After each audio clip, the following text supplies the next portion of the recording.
இணைந்து கொண்டிருக்கின்றோம். வணக்கம் தமிழொலி நிகழ்ச்சியின் வாயிலாக நிகழ்ச்சியிலே இன்றைய நாளிலும் இன்றைய தலைப்பு பகுதியில் என்ன விடயம் பற்றி பேச போன்றோம் என்று பார்க்கின்ற போது, இன்று அநேகருக்கு சொல்லப்படுகின்ற ஒரு விடயம், அநேகர் பாதிக்கப்படுகின்ற ஒரு விடயம் என்று கூட நாங்கள் சொல்லிக்கொள்ள முடியும். இந்த உளநோய்கள் என்று நாங்கள் பார்க்கின்ற போது குறிப்பாக மன அழுத்தம் தொடர்பாக நாங்கள் அநேகர் கேள்விப்பட்டிருப்போம். அதையும் தாண்டி இப்பொழுது நாங்கள் பார்க்கின்ற போது மன அழுத்தம், பதற்றம், அதீத கோபம், பொறுமையின்மை போன்ற பல விடயங்களை நாங்கள் சொல்லிக்கொண்டே போகலாம். இந்த உள அழுத்த நோயினால் சிறுவர்கள் முதல் பெரியவர்கள் வரை அநேகர் பாதிக்கப்பட்டுக் கொண்டிருக்கிறார்கள் என்பதுதான் மன வருத்தத்துக்குரிய ஒரு விடயமாக இருக்கின்றது. அது தொடர்பாக நாங்கள் பார்க்கின்ற போது பல விடயங்களை நாங்கள் சொல்லிக்கொண்டே போகலாம். இந்த உள நோய்களை நாங்கள் சரிப்படுத்துவதற்கு அநேகமான காரணங்கள் இருந்தாலும் அவை தொடர்பாக நாங்கள் சிந்திப்பதில்லை. ஆகவே அது தொடர்பான விடயங்களை இன்றைய நிகழ்ச்சியிலும் நாங்கள் விரிவாக பார்க்கலாம். அதே போலதான் குடும்பத்தில் ஒவ்வொருவரும் வேலை என்று சொல்வார்கள், அல்லது ஒவ்வொரு இடங்களுக்காக சென்று விட்டு என்ன செய்வார்கள், ஒருவருடன் ஒருவர் பேசுவதற்கு நேரம் இல்லாமல் இருந்து கொண்டிருக்கிறார்கள். நீங்கள் உங்களுக்கு மனதுக்கு பிடித்தவர்களுடன், உங்களுக்கு உண்மையாக நம்பிக்கையாக விடயங்களை பகிர்ந்து கொள்ளக்கூடியவர்களுடன் உங்களுடைய பிரச்சனைகள், உங்களுடைய விடயங்களை பகிர்ந்து கொள்ளுங்கள். ஏனென்று சொல்லி பார்த்தால் பலருடைய அந்த மன ரீதியாக இந்த உளவள துணையாளர்களை நாங்கள் பார்க்கின்ற போது அவர்கள் சொல்லுகின்ற ஒரு விடயம், ஒருவருடைய பிரச்சனையை கேட்பதற்கு இன்னொருவர் இருந்து விட்டாலே அவருடைய அரைவாசி அந்த நோய் குணமடைந்து விடும் என்று சொல்வார்கள்.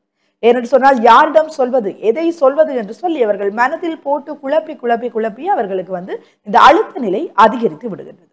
ஆகையே நாங்கள் பிரச்சனைகளாக இருக்கட்டும் அல்லது சாதாரணமாக நாங்கள் மற்றவர்களுடன் அன்பாக பேச பழக வேண்டும். அவர்களுடன் பேசுகின்ற போது அந்த நாட்டு நடப்புகளாக இருக்கட்டும் அல்லது இன்றைய காலத்தில் என்ன நிகழ்கின்றது என்பதையாவது நாங்கள் அறிந்து கொள்ளக்கூடியதாக இருக்கின்றது. ஆகவே நாங்கள் நேரத்தை எங்களுக்கு பிடித்தவர்களுடன், குறிப்பாக குடும்பத்துடன் நாங்கள் நேரத்தை செலவழிக்க பழக வேண்டும். ஒரு நேரமாவது நாங்கள் குடும்பமாக இருந்து உணவருந்த வேண்டும். அவ்வாறு இருக்கின்ற போது ஒவ்வொருவரும் தங்களுடைய பிரச்சனைகள், தங்களுடைய சந்தோஷங்கள் எல்லாவற்றையுமே பகிர்ந்து கொள்வார்கள். அதன் ஊடாக எங்களுடைய மன பகிர்வை நாங்கள் பகிர்ந்து கொள்ளக்கூடியதாக இருக்கும்.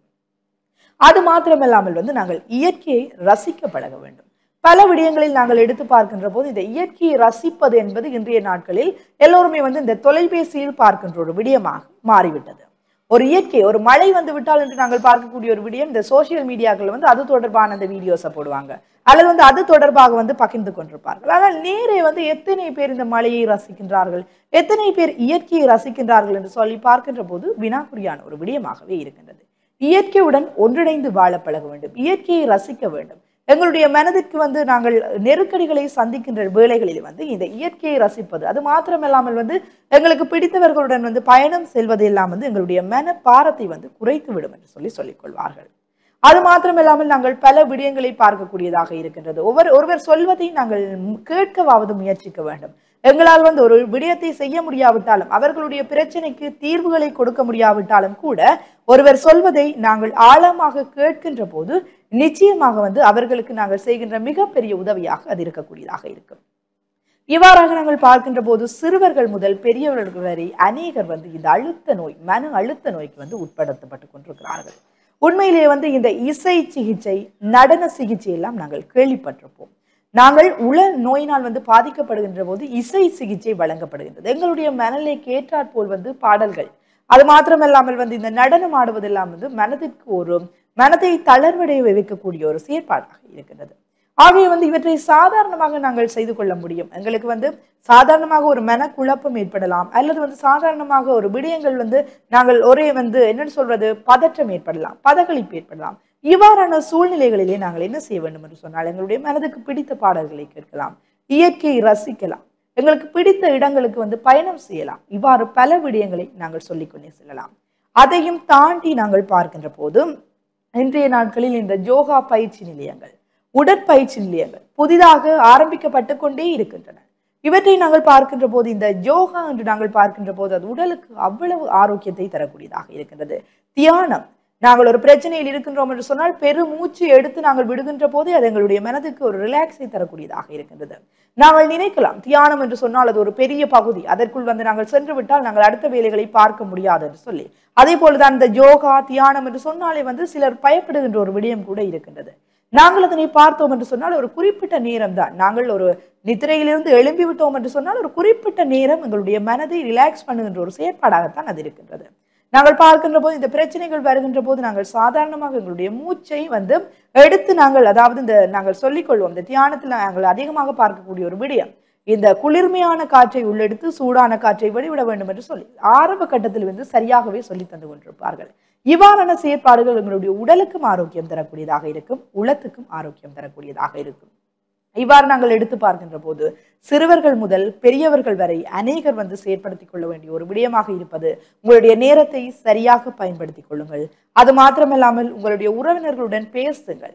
உங்களுக்கு ஒரு பாடசாலை நாட்களில் வந்து உங்களுக்கான விடுமுறைகள் விடுக்கப்படுகின்றன, அது மாத்திரமல்லாமல் பண்டிகை நாட்களில் உங்களுக்கான விடுமுறைகள் தரப்படுகின்றன சொன்னால் அந்த நாட்களிலாவது மற்றவர்களுடன் பேசுங்கள். உங்களுடைய உறவினர்கள் வீடுகளுக்கு செல்லுங்கள். இன்று நாங்கள் பார்க்கின்ற போது இந்த உறவினர்கள் என்று சொன்னாலே யார் என்று கேள்வி கேட்கின்ற அளவுக்கு இந்த சிறுவர்கள் வந்து வளர்ந்து கொண்டிருக்கிறார்கள். ஏனென்று சொன்னால் அவர்கள் குடும்பம், அது மாத்திரமில்லாமல் இவ்வாறு கல்வி, அது மாத்திரமில்லாமல் வெளிக்கல செயற்பாடுகள் என்று சொல்லி சென்று கொண்டிருக்கின்ற போது தங்களுடைய உறவினர்கள் யார் அல்லது வந்து தங்களுடைய முன்னோர்களுடைய வாழ்க்கை வரலாறு என்ன என்பது தொடர்பாகவே அறியாமல் இருக்கின்றார்கள். ஆகவே பிள்ளைகளை நாங்கள் சரியான விதத்தில் வழிநடத்த வேண்டும். நாங்கள் பிள்ளைகளுக்கு வந்து அதிக அளவு அழுத்தத்தை வழங்கக்கூடாது. இதை கல்வி கற்று இந்த பாடத்தை கற்றுக்கொள்ளுங்கள், அது மாத்திரமல்லாமல் வந்து இதை செய்யுங்கள் அதை செய்யுங்கள் என்று சொல்லி நாங்கள் திணிக்காமல் அவர்களுடைய விருப்பப்படி அவர்களை நாங்கள் செயற்பட அனுமதிக்க வேண்டும். இன்றைய அண்மை காலத்தில் கூட பத்திரிகைகளில் பார்க்கக்கூடிய ஒரு செய்தியாக இருந்தது. இந்த புலமை பரிசில் பரீட்சை பெறுபவர்களின் பின்னர் வந்து மாணவர்களை வந்து நீங்கள் ஒப்பிட்டு பேசாதீர்கள் என்கிறதான ஒரு விடயம். இந்த ஒப்பிட்டு பேசுகின்ற ஒரு விடயம் வந்து எத்தனை பேரை வந்து தாழ்மை மனப்பான்மைக்கு அழைத்து செல்கின்றது என்பதை நாங்கள் சிந்திக்க வேண்டியவர்களாக இருக்கின்றோம். அது மாத்திரமில்லாமல் சிலரை பார்க்கின்ற போது நான் தான் பெரியவன் என்கின்ற எண்ணப்பாங்கை வளர்த்து விடக்கூடிய ஒரு விடயமாக இருக்கின்றது. பிள்ளைகளை வந்து ஒப்பிட்டு பேசாதீர்கள். பிள்ளைகளுடைய ஆற்றல்கள் திறமைகளுக்கு ஏற்ப அவர்கள் வளர்கின்றார்கள். ஒவ்வொரு மாணவர்கள் ஒவ்வொரு விதமாக இருப்பார்கள். நாங்கள் என்ன செய்வோம், அருகில் இருக்கின்ற அந்த வீட்டுக்காரரை அல்லது வந்து அருகில் இருக்கின்ற பாடசாலை மாணவர்களை நாங்கள் சொல்லி பிள்ளைகளை ஒப்பிட்டு பார்க்கின்றோம். இந்த கல்வி என்பது அடிப்படை கல்வியாக இருக்கின்றது. இந்த புலமை பரிசில் பரீட்சையெல்லாம் எதற்காக உருவாக்கப்பட்டது என்று நாங்கள் பார்க்கின்ற போது இந்த ஏழை மாணவர்களுக்கான உதவி கொடுப்பனவுக்காக, நன்றாக கற்கின்ற பிள்ளைகளுக்கு ஒரு புலமை பரிசில் அவர்களுக்கான ஒரு உதவி கொடுப்பனவு வழங்குவதற்காகத்தான் ஆரம்பிக்கப்பட்டது. ஆனால் இன்று நாங்கள் பார்க்கின்ற போது இது ஒரு போட்டி பரீட்சையாக மாறிவிட்டது. நான் இந்த பரீட்சையில் வெற்றி பெற வேண்டும், நான் இந்த பரீட்சையில் வெற்றி பெறாவிட்டால் அது ஒரு கௌரவ குறைவு என்கின்ற அளவிற்கே வந்து இது மாற்றம் அடைந்து விட்டது. அவ்வாறாக இல்லாமல் பெற்றோர்கள், மாணவர்கள், பிள்ளைகளுடைய இந்த மனநிலையை அறிந்து கொள்ளுங்கள். அவர்களுடைய மனதிற்கு பிடித்தாற்போல் அவர்களுடைய வழிகளில் அவர்களை வாழ விடுகின்ற போது நிச்சயமாக அவர்களுடைய வாழ்க்கை மிக மிக வெற்றிகரமாக அமையும். அது மாத்திரமல்லாமல் நாங்கள் பார்க்கின்ற போது பல விடயங்களை நாங்கள் கவனத்தில் கொள்ள வேண்டும். நான் ஆரம்பத்தில் சொன்னதை போலே வந்து இந்த இசைகளை நாங்கள் கேட்க முடியும், மற்றவர்களுடன் பேச முடியும், மற்றவர்களுடன் அன்பாக பேச பழகுங்கள். ஒருவர் உங்களுக்கு வந்து வரவேற்கின்ற அந்த பண்புகளை வைத்துக் கொள்ளுங்கள். ஒருவர் உங்களுக்கு வணக்கம் சொல்கிறார் என்று சொன்னால் திரும்பவுமே வந்து வணக்கம் சொல்லுங்கள். ஏனென்று சொன்னால் எல்லோருமே மனிதர்களாக இருக்கின்றோம். எல்லோரையுமே வந்து சமனாக நேசிக்க பழகுங்கள். சிலரை நாங்கள் பார்க்கின்ற போது இந்த வேலை, அது மாத்திரமல்லாமல் பல்வேறு விடயங்களை அடிப்படையாக கொண்டு வந்து தங்களை உயர்த்தி மற்றவர்களை தாழ்த்தி பார்க்கின்ற ஒரு நிலையெல்லாம் இருக்கின்றது. அவ்வாறாக இல்லாமல் இந்த உலகத்திலே வந்து எல்லோருமே சமனானவர்கள் என்பதை நாங்கள் சிந்திக்க பழக வேண்டும். இவ்வாறு பல விடயங்களை நாங்கள் சொல்லிக்கொண்டே செல்லலாம். உடற்பயிற்சி செய்யுங்கள். அதிகாலையில் எழும்பி ஒரு குறிப்பிட்ட நேரம் உடற்பயிற்சி செய்கின்ற போது எங்களுடைய உடல் மிக மிக ஆரோக்கியமாக அமைந்து விடக்கூடியதாக இருக்கின்றது. இந்த உடற்பயிற்சி என்று சொல்லி பார்க்கின்ற போது நாங்கள் ஒரு 3 நாளைக்கு உடற்பயிற்சி செய்வோம். ஆனால் பின்னர் நாங்கள் பார்க்கின்ற போது எங்களுடைய உடல் வந்து களைப்படைந்து விடும் அல்லது வந்து வேலைப்படு என்று சொல்லி அதனை நிறுத்திக் கொள்ளும். அவ்வாறாக இல்லாமல் ஒரு விடயத்தை நீங்கள் ஆரம்பித்தால் அதற்கான பெறுபேறு கிடைக்கின்ற வரைக்கும் சரியான விதத்தில் நீங்கள் செயற்படுங்கள். இன்றைய நாட்களில் இந்த உடற்பயிற்சியை நாங்கள் பார்க்கின்ற போது வயது வேறுபாடின்றி, காலையில் வந்து நாங்கள் வேலைக்கு வருகின்ற போது பார்க்கின்ற ஒரு விடயம் வயது வேறுபாடின்றி வந்து எத்தனையோ பேர் வந்து இந்த நடந்து செல்கின்ற ஒரு விடயம், வீதியோரங்களிலே வந்து ஓடி செல்கின்ற ஒரு நிலைமை, இவையெல்லாம் நாங்கள் பார்க்கக்கூடியதாக இருக்கின்றது. ஆகிய வந்து இந்த உடற்பயிற்சி எந்த வயதிலும் வந்து நாங்கள் செய்து கொள்ளக்கூடியதாக இருக்கின்றது. எங்களுடைய உளத்தை ஆரோக்கியமாக வைத்திருப்பதற்கும் அது உதவுகின்றது. மாறாக எங்களுடைய உடல் ஆரோக்கியத்தை பேணுவதற்கும் அது உதவக்கூடியதாக இருக்கின்றது. அநேகமான நோய்களுக்கு பிரதான காரணமாக இந்த உடல் எடை அதிகரிப்பு சொல்லப்படுகின்றது. ஆகவே வந்து அவற்றை குறைப்பதற்கு கூட இந்த உடற்பயிற்சி எங்களுக்கு உதவி செய்வதாக அமைகின்றது. ஆகிய வந்து நாங்கள் வந்து இன்றைய நாட்களில் வந்து கவனிக்க வேண்டிய ஒரு விடயமாக இருக்கின்றது. இந்த மன அழுத்தம் குறித்த ஒரு விடயம் வயது வேறுபாடின்றி எல்லோருமே அதற்கு வந்து ஆளாகின்ற ஒரு நிலைமை இருக்கின்றது. ஆகவே வந்து சிறிய சிறிய விடயங்களில் நாங்கள் கவனம் செலுத்துவோம். எங்களுடைய வாழ்க்கையை நாங்கள் அழகாக மாற்றுவதற்கு எங்களுடைய உடலையும் உள்ளத்தையும் நாங்கள் தூய்மையாக ஆரோக்கியமாக வைத்திருக்க வேண்டியவர்களாக இருக்கின்றோம். ஆகிய வந்து நாங்கள் அவற்றில் மிக மிக கவனம் செலுத்துவோம், சந்தோஷமாக வாழ்வோம் என்று கூறிக்கொண்டு நானும் நிகழ்ச்சியிலிருந்து விடைபெற்று செல்ல போறேன்.